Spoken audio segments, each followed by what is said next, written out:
Do you remember the first time you left home or left? Well, the first trip I ever made about my music, and the first trip I ever made. I was young. I was little then, 12, 11, was to go to Lake Charles, Louisiana from Knoxville.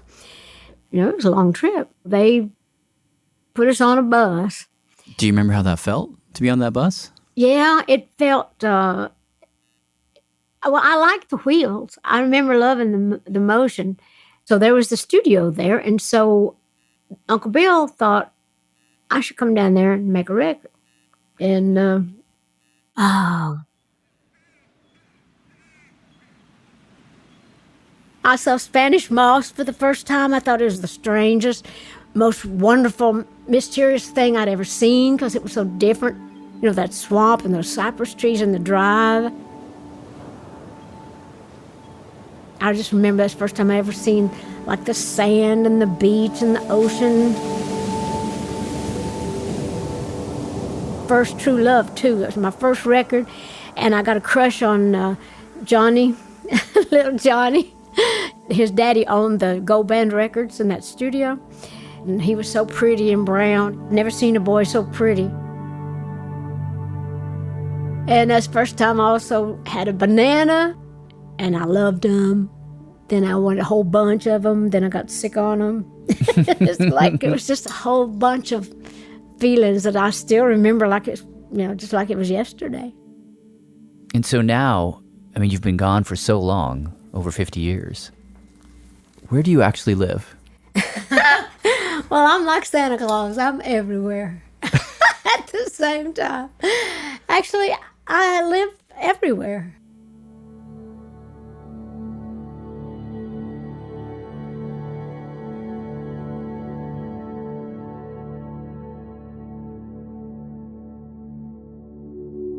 This is Dolly Parton's America, Episode 4. I'm Jad Abumrad. When I said in the last episode that things got unexpectedly personal for me, I'm really talking about this episode. In the last one, we arrived at the place where Dolly left and has been singing about for 50, 60 years. Tennessee Mountain Home, for many people, certainly for people who grew up in Tennessee, it's hallowed ground. I'd referred to it earlier as Tennessee Valhalla. Valhalla, home of the god Odin in Norse mythology. It's got that same kind of importance in Tennessee lore. Now, I was convinced that it wasn't real. Or real anymore. The previous day, Tennessee Mountain Home. Producer Shima Oliaee and I, we'd looked at a replica of the Tennessee Mountain Home at Dollywood, the soundtrack of Roller Coasters. Now, a bunch of people that we ran into in Pigeon Forge told us, you gotta go see the Tennessee Mountain Home. And we're like, cool. Have you seen it? No. Do you know where it is? Oh, it's just over that hill. But every time they'd point to a different hill. So, yeah. Kind of started to think it was a place that lived only in heads and not in the world.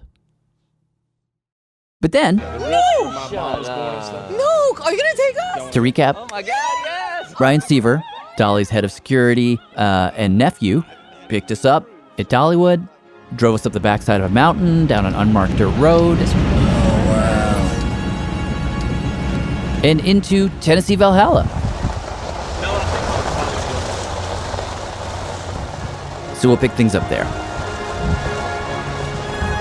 Okay. After the gate. He did all of that. Did they live by this creek at that time? Like, there's so many waterways coming down the mountain. There were a bunch of fields. The original house was here in just a second. He drove us down this little dirt road that hugged a creek, past one field and then another. These are the fields that Dolly played in and sang about. Oh man, this is it. Eventually we get to a clearing, and there on a hill. This is the original house. Oh my God. Wow, we immediately recognized it. Tennessee Mountain Home. The exact same structure we'd seen the day before at Dollywood. We'll go up there and check it out. Okay, cool.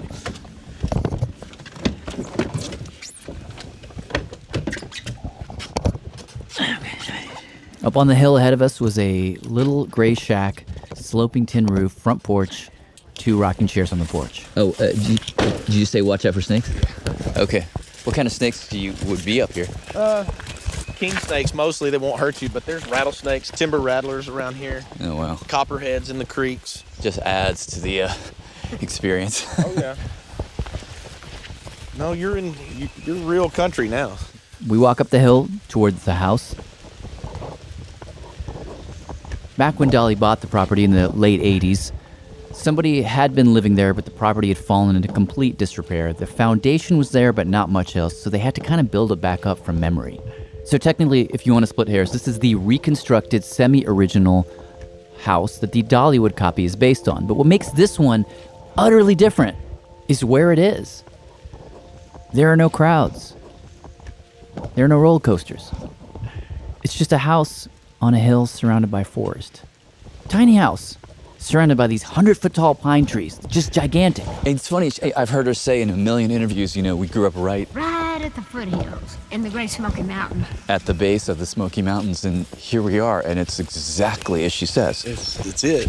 It's so funny because we saw the replica of the Tennessee home at Dollywood, but without the mountains, it seems so sad. Yeah. And here, even though it's that barren and like isolated, it's so beautiful because it's It here. almost makes me start crying every time I walk into that little room that they've built in there, and those are Papaw's real boots. No. Yeah, they are. My mama decorated Dollywood? that. Yeah, Mama and my Aunt Willadine decorated that.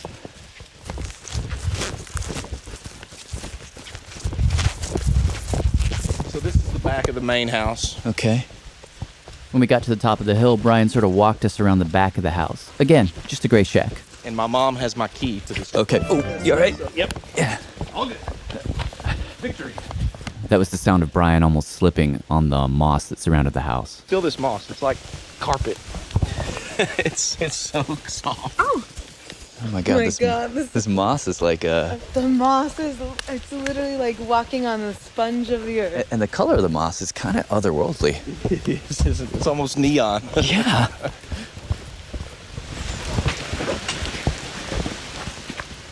We're on the Parton front porch. That's right. So, I don't know if you can see here, but Brian didn't have his keys to the house, so we just stood on the front porch and looked in the window.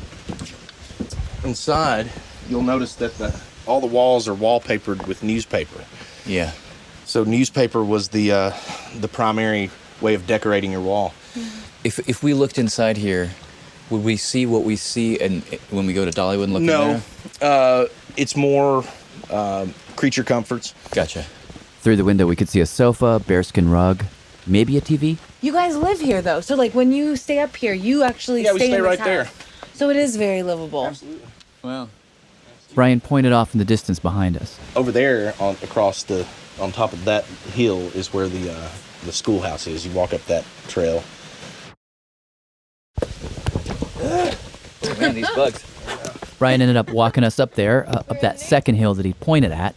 And what immediately became clear is that Dolly didn't just restore her Tennessee mountain home. Yeah, this is definitely like falling your ass slick. She restored all of these other buildings from her childhood and sort of assembled them onto the compound. Sort of like what she did at Dollywood for other people, but she did it for her own family.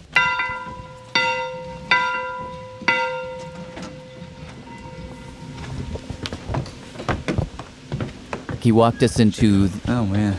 the one-room schoolhouse that they had painstakingly rebuilt to be just like the one where she went to school. 10 little desks. In 2 rows. Look at the American flag. Shima pointed to the flag, which only had 48 stars on it. Hey, old world map. At school, the teacher would write with these chalks on the blackboard, and I used to think to myself, boy, I could draw on the barn with those and make something really pretty. So this is the kind of schoolhouse that Dolly would have been in? Oh, yeah. At the front of the class, someone had drawn a giant heart on the chalkboard. Looked like a kid had drawn it. My little girl wrote that chalkboard. Brian told us his little 10-year-old girl had drawn that. Huge heart with love in the middle. Oh my God. It was eerie to see evidence of kids of the present playing in what was essentially a time capsule from 1951. Next door to the schoolhouse, Come over here and I'll show you the chapel. Okay. there was a chapel that Dolly had built, also a replica. Also had a bell. And that's the church bell. This is just like the kind of place that Grandpa Jake would have preached at. I remember my earliest days of hearing my grandpa, who was a preacher, and we would go to his church. He pastored the church. He played the piano.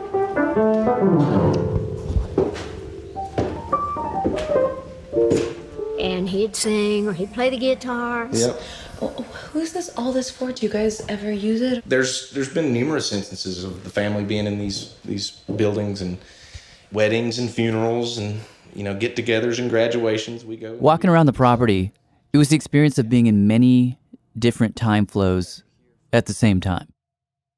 For example, back on the Parton front porch, Blessing to me to get to grow up around her. we were talking with Brian, and I asked him, when was the first time you realized that Dolly, or Aunt Granny as he calls her, was famous? And, I went to some concerts and things like that before. I went out to Vegas and went to a show with her. Then when I was 8 years old, I was a phenomenal break dancer. So I was a beat boy. So when I was 8, breakdancing was huge. That was the big fad. And Dolly loved to watch me breakdance. She'd try to get me to breakdance. Anytime we were anywhere, she would try to get me to break them down. I could moonwalk, I could head spin, I could do it all. So we were in Louisville, Kentucky. I was sitting in the crowd in a 15,000 person venue, Dolly and Kenny show. Kenny Rogers. Dolly was closing the show, and all of a sudden, Dolly grabs the microphone and says, "My little nephew, Brian, is in the crowd, and I was going to see if he would come up and dance for us. He's a break dancer, and my band's worked up his favorite song." Oh my God. My favorite song was "I Am Your Driver" by Barry Gibb, and it kind of had a robot sound to it, and I thought it was really cool for breakdancing. So the band had worked it up, and she said, "Would you come up here, Brian, and dance for me?" And I looked at her and I shook my head no. I said, "Nope." And she says, "I'll give you $100. And so I jumped right up and I ran down I was a born mercenary. So I run down the aisle, jump up on stage, and the band hit the beat. And I just started dancing, right? Danced all over that stage for as long as the band would play. As soon as I stopped,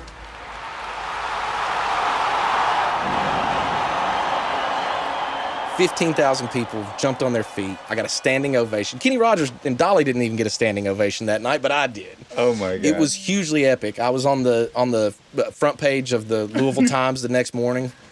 It was unbelievable. That's an amazing story. Dude, that was something else.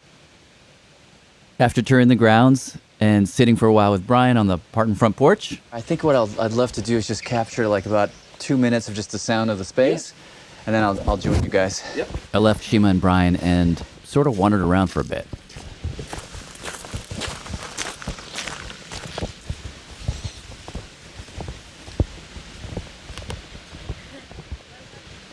This is where things got kind of weird for me.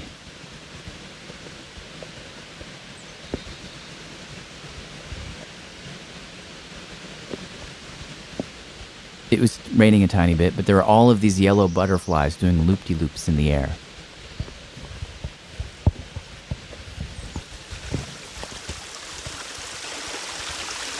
This is a little creek that runs right through Dolly's childhood home. Ooh, there's a snake. Hello, big black snake.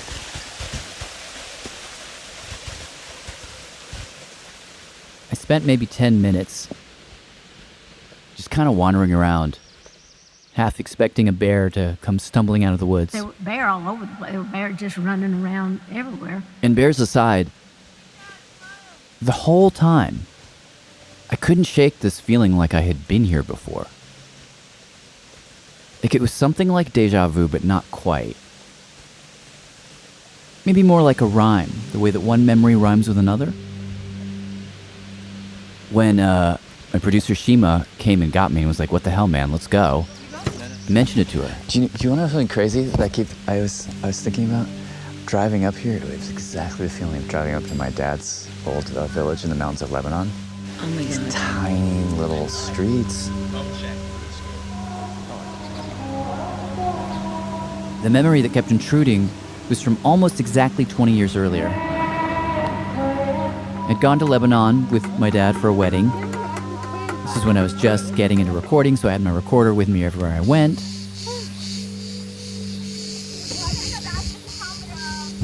And the day after the wedding, my dad had driven us up the mountains to show us the village where he was born and raised. A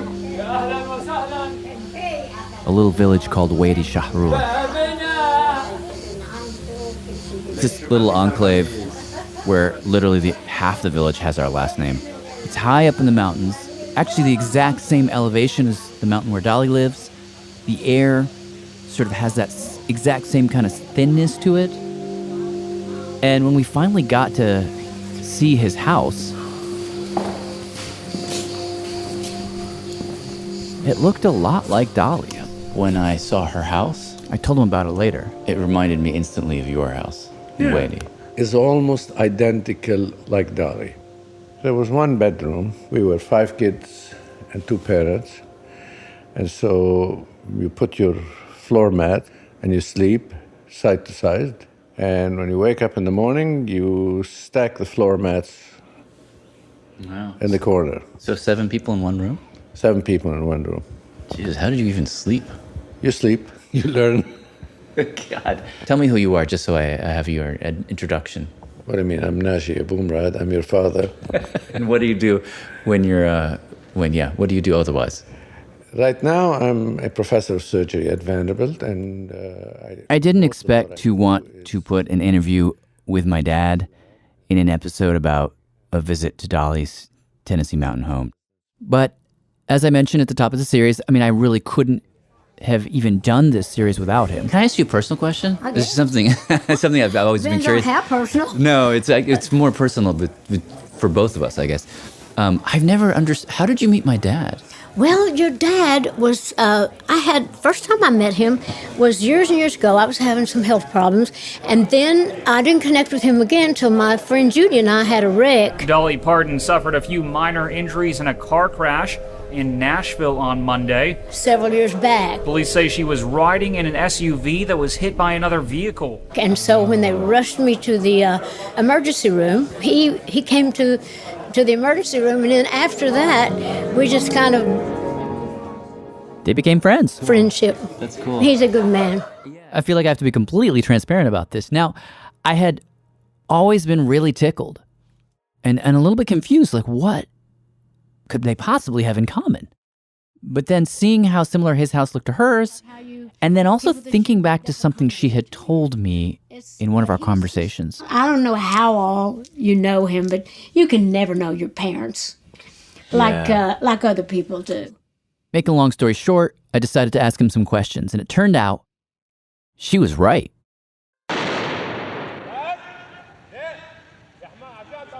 My dad and my mom left Lebanon same year that Dolly wrote My Tennessee Mountain Home, 1972. The Middle East appears dangerously close to all-out war tonight. The country was sliding into a civil war that would kill roughly 250,000 people. And this is out of a population that's basically the size of Brooklyn. And some of my first memories, like when I could barely walk, was watching my mom and him watch the TV. I never wanted to see Lebanon in that kind of a situation. It used to hurt me a lot to watch it. But he almost never talked about it. I'd ask questions sometimes, but my mom, they never really wanted to go there. And so I just assumed that when they left, they left. They were scientists. I went to the American University of Beirut. He told me that America felt like this place where science and reason still operated. And so they got the entire family out. Brothers, sister, parents. Moved most of them to Canada. We ended up in America. First Syracuse, then Tennessee. And they moved on. Was a new beginning. Just felt like a psychic break. They didn't think about the old world anymore. And I assumed that based on just how they lived. But when I asked my dad, do you think about your Lebanese mountain home? Because it seems like you don't ever. He just looked at me like I'm crazy. This is where I grew up. I was there this past year. I was in Beirut for one day.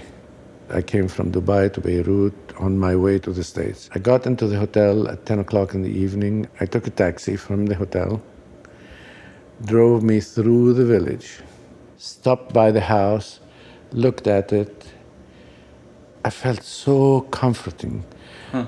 Put myself in the taxi and went back to Beirut. Wait, you just drove from the hotel to the village, parked, looked at the house for 20 minutes, and then drove back? Yeah. Didn't talk to anybody, didn't visit anybody. I just drove through the village and came back. And just about every single time before that I visited Beirut, I did that same same thing. I didn't know that. It's my feeling of, I don't know, my therapy. Wow, I didn't know that. It's funny. I always wondered. Part of what I've been wondering about is like Dolly her whole world is built on looking back at her home, Tennessee Mountain, this and that, and I compare it to you and Mom, and I never talked about Lebanon. I didn't talk about it because who do I speak to here? Another thing he told me, which I also didn't know, is that when we first moved to Tennessee, he told me this when we were driving, during the Iran hostage crisis, when I would have been about 7. We used to get several times people would be driving by and would throw rocks on our windows. No kidding. Really? Yeah. Huh. And I never knew about that. Yeah. Needless to say, Lebanon, Iran, different countries. But that distinction was lost on whoever threw those rocks. Who do I speak to here? Back in his kitchen. Who? The average colleague of mine in America? They don't understand it. She does. That small 550, 600 square foot home. You can't take that out of me. You know, there are certain things, maybe, I mean, as I'm telling you this, it's almost like there's an anxiety building up in me. It's almost like it's a feeling of weakness. Wow, why? No, I'm just telling you. But tell me more. I don't know. I mean, it's like, I know we're going to have to sell that house, and that would be the saddest day of my life. Sitting on the front porch on a summer afternoon, in a straight back chair on 2 legs, leaned against the wall. How much of this do you talk about with Dolly? We talk about it. Well, family is everything to both of us. But he's very open with me about his family and about the old ways back home. And just the fact that we're just 2 people from different parts of the world. Yeah. But there's a lot of similarities in our personalities. We're both the same. When she talks, I mean, I have never visited her Tennessee home. And when she talks about it as if it is as important as any religious sanctuary that any human being can have. And I can understand that. 2 people that couldn't be more different, that we are so similar in so many ways that it's fascinating to us.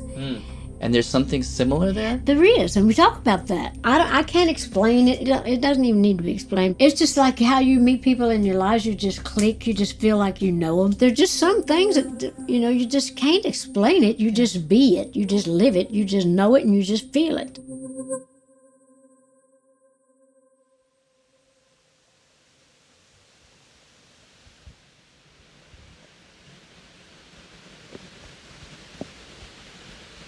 Back at the little shack on the hill, I hadn't really processed any of this stuff. I hadn't talked to my dad yet, talked to Dolly about my dad. I was simply struck by the rhyme of it. One house looked like another. And for different reasons, very different reasons, they both ended up coming down the mountain. Wasn't really sure how seriously to take any of this, but I did feel like a little window had opened in my mind. I remember. And I thought back to a conversation I'd had with Helen Morales, who wrote that book, Pilgrimage to Dollywood. It's been a real guide on this project. Came out when I was... She told me that her family is Greek. And my dad used to play Dolly Parton. And he used to say this was our music, right? Meaning immigrant music. Huh. What did he specifically mean when he said that? Like, what did he hear of his own experience in her song? Did he ever talk to you about that? No, he didn't talk to me about that. he didn't, I think, have the vocabulary to talk about or to be that articulate about what it was like to miss home in that way, never to quite feel at home. And that's, I think, why some of her songs about home are so important, because they do articulate that. And eventually, home is in the music. Home is listening to the music. Do you think that very loud idea of home that's in Dolly's songs especially appeals to people who feel like they can't be loud about their home? That's a really interesting and I think astute way of looking at it.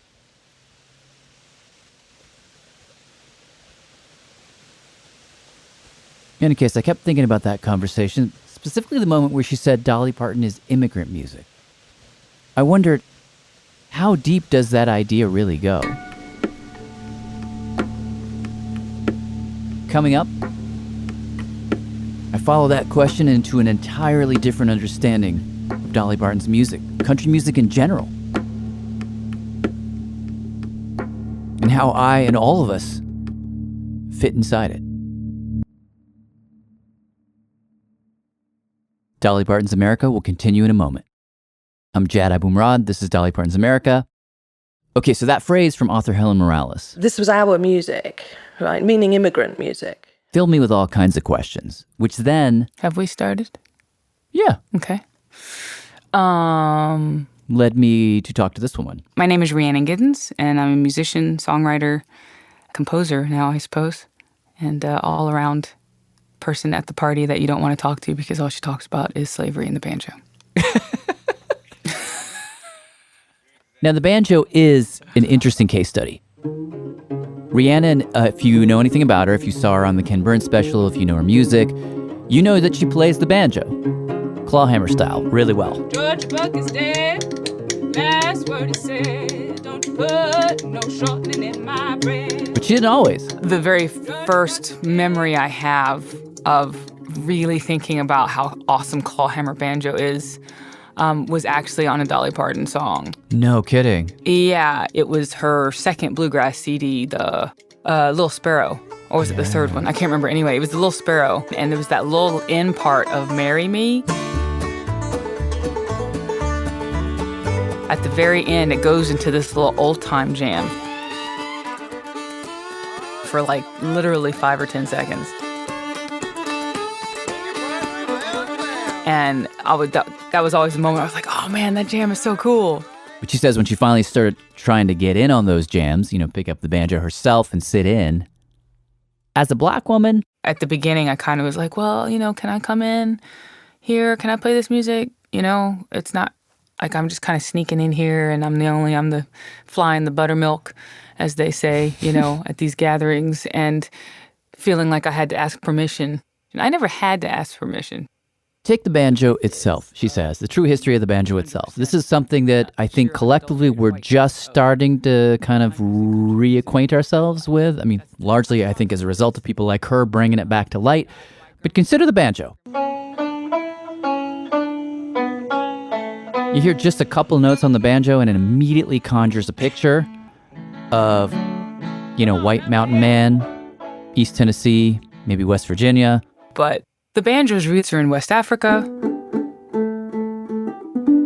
There's all these West African lute instruments, and it became what we know of as the banjo in the Caribbean, right? The first, the earliest banjo we have that still exists is from Haiti. Wow. Where it is the banjo. It's got multiple long strings, a short string, and, it looks like the instrument that we know of. And people brought that with them up to North America and became a part of the landscape of the enslaved life. My old missus and my master was sleeping side by side in a little log cabin. Now, white people didn't play the banjo for a long time. It was a plantation instrument. But what happened was that in the 1830s and 40s, the white entertainer picks up the banjo.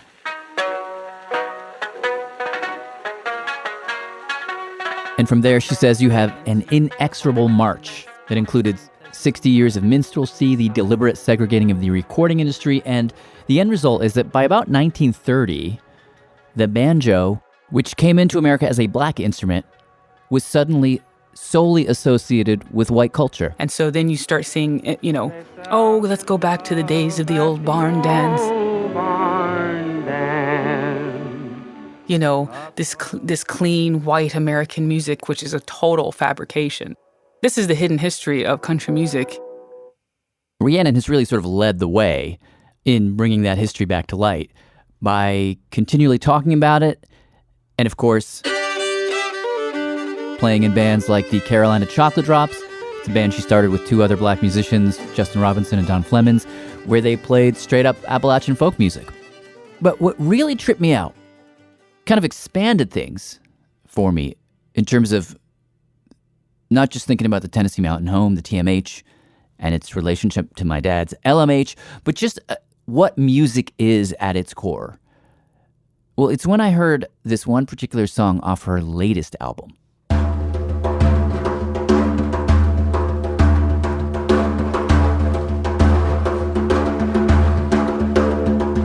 Little Margaret sitting in her high-hole chair, combing back her long yellow hair. So sweet William and his new-made bride, riding up the road so near. The song is called Little Margaret. That's an Appalachian ballad. And it's from the mountains of North Carolina. I'll go down and bid him farewell. Never more go there. She says she was riffing off a version by singer Sheila K. Adams, but on Rhiannon's record, she's accompanied by a guy named Francesco Teresi, who is playing the Iranian frame drum called the daf. It was late in the night, they were fast asleep. Little Margaret appeared all dressed in white, standing at their bed feet, saying, how do you like your snow white pillow? We like to call it layering. We layer this upon another thing, and all of the similarities peak. When I heard this, I was like, why do these sound so right? Like, is there a backstory that they share? There was no effort to it. It was like he started playing, I started singing, that was it. But you're right, there is this connection to where did it come from?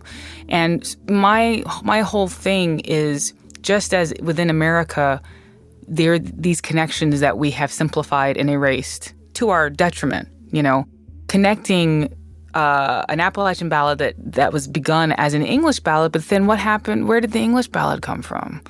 You know what I mean? Where did that style of melismatic singing come from? If you're talking about Celtic singing, where did the modes come from? Of trance, say. If you ever listen to somebody sing 14 verses of an Appalachian ballad, that's trance. You hear Iranian daf, that is a trance instrument that is used for Sufi, it's used for folk. There are these moments that remind us that we actually all come from the same source. In a room, or is she in the hall? Little Margaret's in her cold black coffin, with her face turned toward the wall. After talking with Rhiannon, we spoke to maybe a dozen different musicologists who told us that, any Western instrumental tradition is indebted to the ancient Middle East. Like if you listen to the style of singing, the way the singers bend the notes up and down, you hear that same singing style in Appalachian balladry and the modes. The kind of modes that were used. The beats. You hear that stuff in country music. There absolutely were trade routes among Arab Americans that we even learned that instruments from the area that is now Lebanon were taken into the mountains of Appalachia very early on.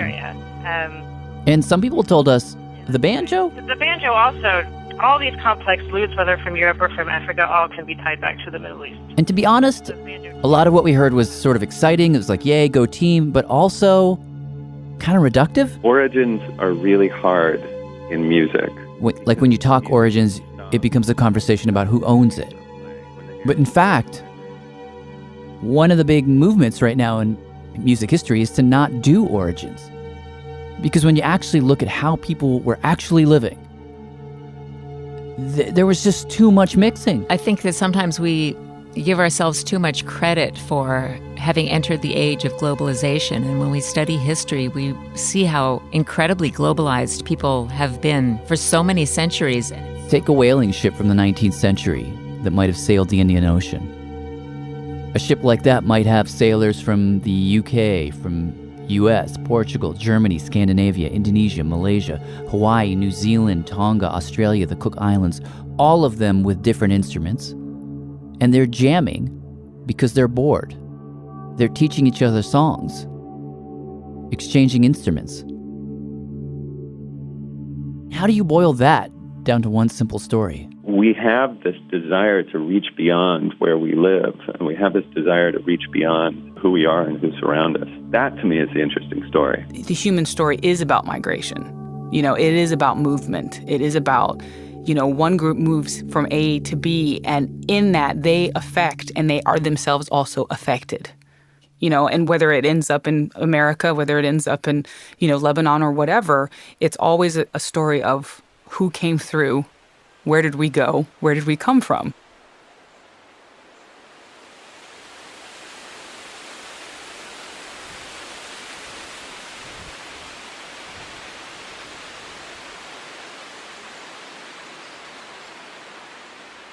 Standing on the neon green moss, I spent a lot of time listening to the wind blow through the gigantic Virginia pines that line Dolly's property. In the pines, where the sun never shines, and you shiver when the cold wind blows. I thought about the different kinds of wind that can blow through a place.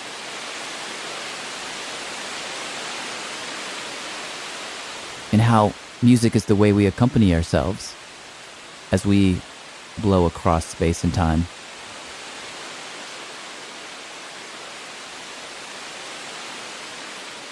And then...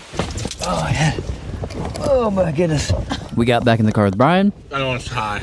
It's so beautiful. This Wow. is like, I almost cried, but I kept it together. Brian, this is really special. Thank you. I'm glad y'all enjoyed it. As a Tennessean, to be able to come here, it feels somehow like I'm getting to the heart of where I came from in some weird way. There's a lot of truth to that. You know, this is... Dolly was talking the other day about Tennessee. Then Brian drove Shima and I back down the mountain. In the wake of that visit, I kept thinking about all the different ways, all the weird ways that music and stories from different places can mix together in the Dollyverse. And I kept thinking about a story that my dad told me. You know, because we were sort of... But the first time he entered the Dollyverse, he told me that in his little village in Lebanon, on the other side of the church... On the other side, there were a couple of small shops that sold grocery and meat, and that guy had a radio. We used to congregate in front of that shop because that's how we listened to the music. Would you recall what you heard? We heard Fairuz. That's where I heard the first Western music. Asked him, what about Dolly? Do you think it's possible that you might have heard her there too? Probably. Sitting on the front porch on a summer afternoon, in a straight back chair on two legs. Now, I work in radio, so perhaps this is a convenient metaphor, but I think about that little radio in his village. About the ether on the way to that radio, where all the signals commingle and have forever, and how we're all temporary holding spaces that the signals pass through on their way back into the ether.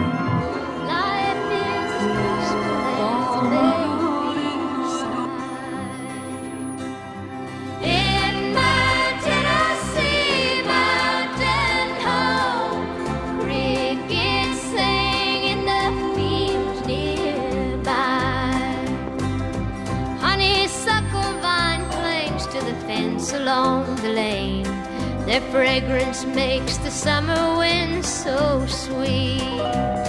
And on a distant hilltop, an eagle spreads its wings, and a songbird on a fence post sings a melody. In my Tennessee